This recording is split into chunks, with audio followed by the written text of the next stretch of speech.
Champagne, petit four et le dernier chic, des légumes du jardin. Merci beaucoup. Ce soir-là, 200 personnes sont conviées pour découvrir en avant-première une nouvelle collection de vêtements et d'objets pour la maison. Le blouson, il plaît, hein, dis donc. Non, mais ouais. 103 produits très fleuris, en série limitée, qui ne seront mis en vente que 15 jours. Si vous avez besoin d'une taille, n'hésitez pas. Des articles pour enfants, mais aussi des coussins, des arrosoirs ou des poêles, elles aussi très bohème chic. Toutes ces pièces ont été imaginées par Nathalie Lété, une créatrice touche-à-tout qui expose dans les galeries d'art de New York, Paris et Tokyo. Mais pour ma cousine. Ah, c'est pas pour toi. Non. Malgré cette mise en scène soignée, elle ne travaille pas pour une marque de luxe. Sa collection éphémère va être mise en vente dès le lendemain, dans une chaîne de supermarchés. À côté des lessives, et non loin des pâtes, les articles de la créatrice ont droit à un espace dédié. Joncs de mer au sol, rayons élargis et mobilier spécifique. Ça va, Pierre? Un magasin dans le magasin. Morgane, vous avez reçu ça? Les affiches à 5, là. Le directeur, Laurent Sapin, supervise l'aménagement de ce corner de 60 mètres carrés. Le directeur n'a pas son mot à dire. Il doit suivre à la lettre les instructions du service marketing. Je vérifie qu'elle ait mis déjà un bon échantillonnage de l'ensemble de la collection et qu'on respecte vraiment le plan merchandising qui est préconisé pour l'installation de cette créatrice. Donc je regardais, je me repère avec, par exemple, le tabouret, où il est situé sur la table, si c'est vraiment en corrélation, et c'est le cas. Les prix sont élevés. Les assiettes sont à 15 €, les bols à 9 €. Mais ça ne refroidit pas les clients, Bonjour, messieurs, dames. comme cette jeune maman qui a fait 15 km pour découvrir les produits. Alors vous avez opté pour quoi finalement? Les serviettes, les sets de table et les torchons. Les torchons sont à 9,50 € et les sets de table à 10 €. Qu'est-ce que vous pensez de ces prix?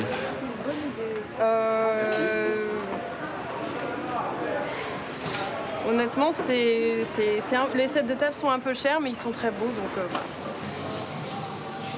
Grâce à cette collection, le magasin espère booster la fréquentation.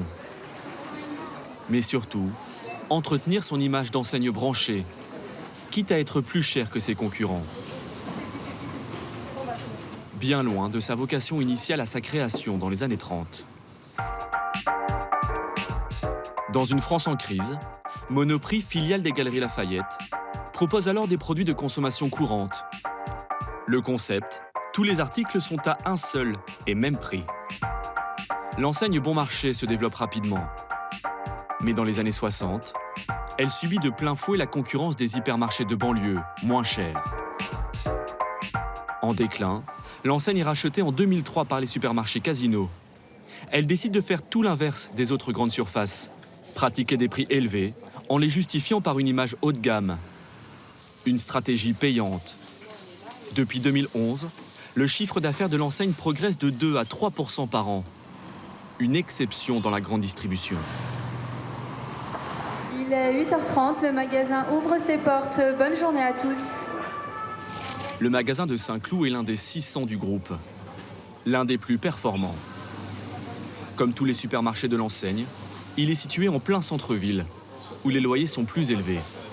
Et ça se ressent sur les prix. L'essuie-tout, par exemple, l'une des meilleures ventes. 2,37 € les 3 rouleaux, contre 1,98 € dans un hypermarché Auchan. Ou encore, 2,32 € les 3 boîtes de maïs, 1,81 € chez Cora. D'après les études comparatives, hors promotion, l'enseigne est en moyenne 20% plus chère que ses concurrents de la périphérie. Laurent Sapin, directeur depuis 3 ans, s'efforce de se justifier. Les prix restent vraiment accessibles. 34 Donc, € le kilo pour des brochettes de volaille, c'est pas tout à fait accessible. Oui, mais alors après, nous, ce qu'on aime aussi proposer, c'est peut-être moins en grosse quantité, mais mieux. Donc ça va être là aussi différent d'un état d'esprit hypermarché. Est-ce que vous voulez goûter notre polenta avec du rhum steak et une sauce au gorgonzola? Pour faire avaler la pilule, l'enseigne tente de faire oublier aux acheteurs qu'ils sont dans un supermarché. Elle joue l'ambiance petit commerçant de quartier, plus qualitative selon elle. Philippe, le boucher, désosse son collier de veau devant le client. Cathy, la fromagère, jongle avec 250 références différentes. Avec ceci, chère madame, vous avez le brie aux truffes, vous voyez. Alors celui-ci, il est à 79 € le kilo. Et ensuite, sinon, nous avons aussi, de ce côté-ci, le gouda aux truffes. On trouve aussi un caviste, avec sa vitrine de grands crus, dont certains atteignent 290 € la bouteille. Un cadre différent. Merci beaucoup. Passez une bonne journée. Mais aussi des produits introuvables d'habitude dans les grandes surfaces. De l'huile d'olive au pamplemousse rose, du vinaigre à la mangue ou au chardonnay, du caviar d'Aquitaine ou du bœuf Black Angus, une viande d'exception. Pour dénicher ces produits, l'enseigne dispose dans son quartier général d'un bataillon de 40 testeurs. Ils se réunissent 2 fois par semaine.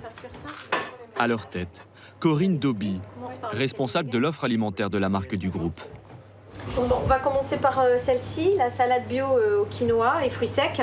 Ce jour-là, ils doivent goûter une recette de salade, commandée à l'un de leurs fournisseurs, avec les 2 ingrédients tendance du moment. Et les couleurs font assez automnal. Moi, je trouve qu'il n'y a pas assez de vert. Faudrait peut-être lui donner un petit twist un peu plus dans les couleurs. On va mettre de l'edamame dedans et ce sera plus... Ils prendront plus de place que les petits pois. Ouais, ce sera plus appétant. Bon, qu'il les goûte bien. Après l'aspect, que tout soit bien... le goût. Pas trop d'eau rendue en fait dans le... Moi, je trouve que c'est peut-être un peu fade. Je pense qu'il manque un... C'est frais, mais il manque la touche de peps. Il manque une petite touche. Trop sec. Alors on peut mettre un peu plus de cranberry raisin et puis au niveau de, comme tu dis Lauriane, rajouter peut-être une pointe de coriandre ou trouver un twist un peu sympa. Aux fournisseurs de se débrouiller pour ajouter les ingrédients demandés, sans dépasser le prix de vente souhaité, 5 €. Il faudra encore 3 ou 4 essais avant de trouver la recette juste. L'an dernier, 2000 références ont passé avec succès le test et rejoint les rayons.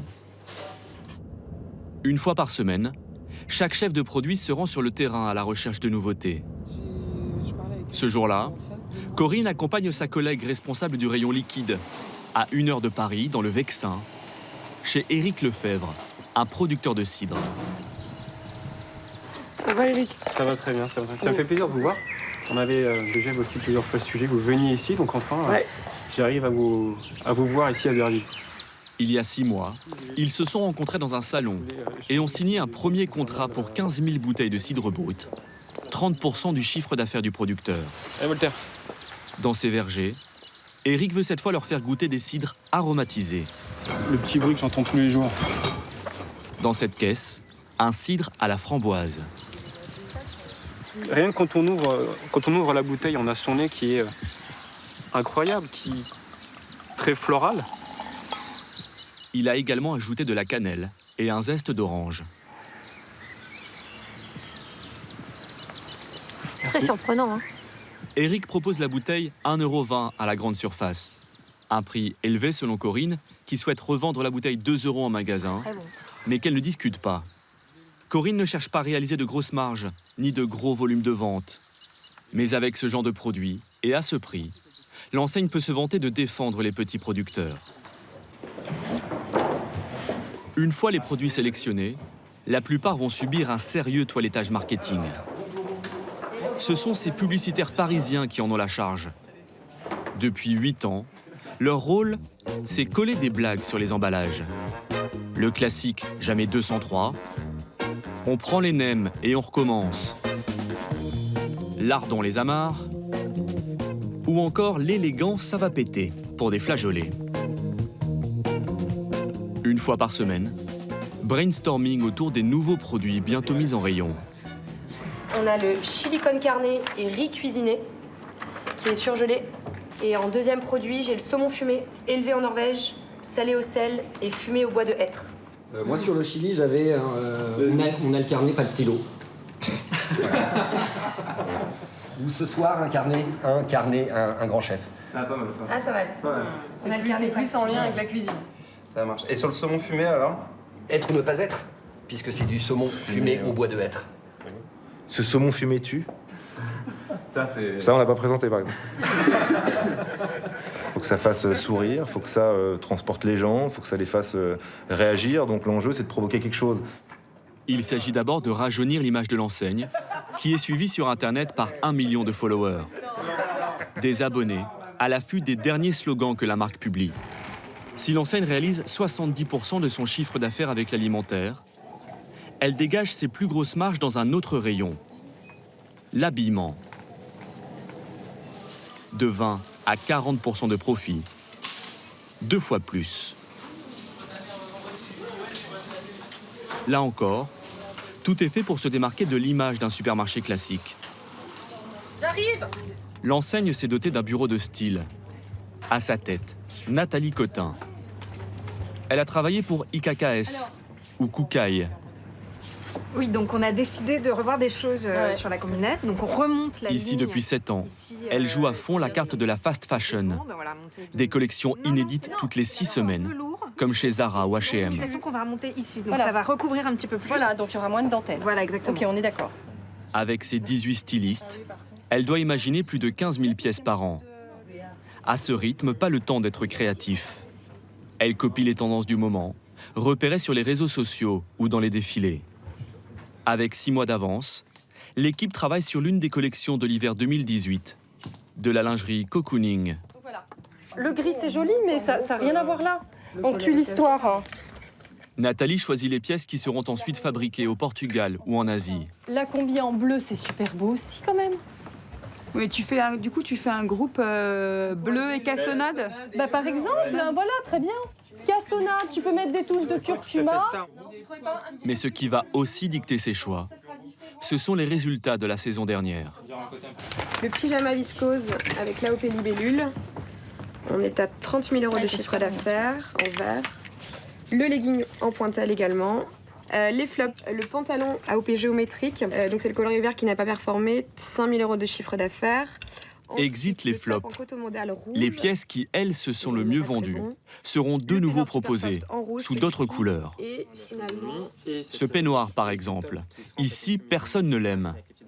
Mais avec 30 000 € de chiffre d'affaires l'an dernier, il est incontournable. En gros, on peut l'améliorer quand même parce que c'est pas ma plus grande fierté sur la saison. Je trouve que les finitions, elles n'étaient pas terribles. Bah oui. Sous la direction de Nathalie, le chiffre d'affaires du textile a progressé de 5% en fin d'année dernière. Un exploit dans un marché de l'habillement très concurrentiel. Cette année, l'enseigne a prévu d'ouvrir 20 nouveaux magasins en France.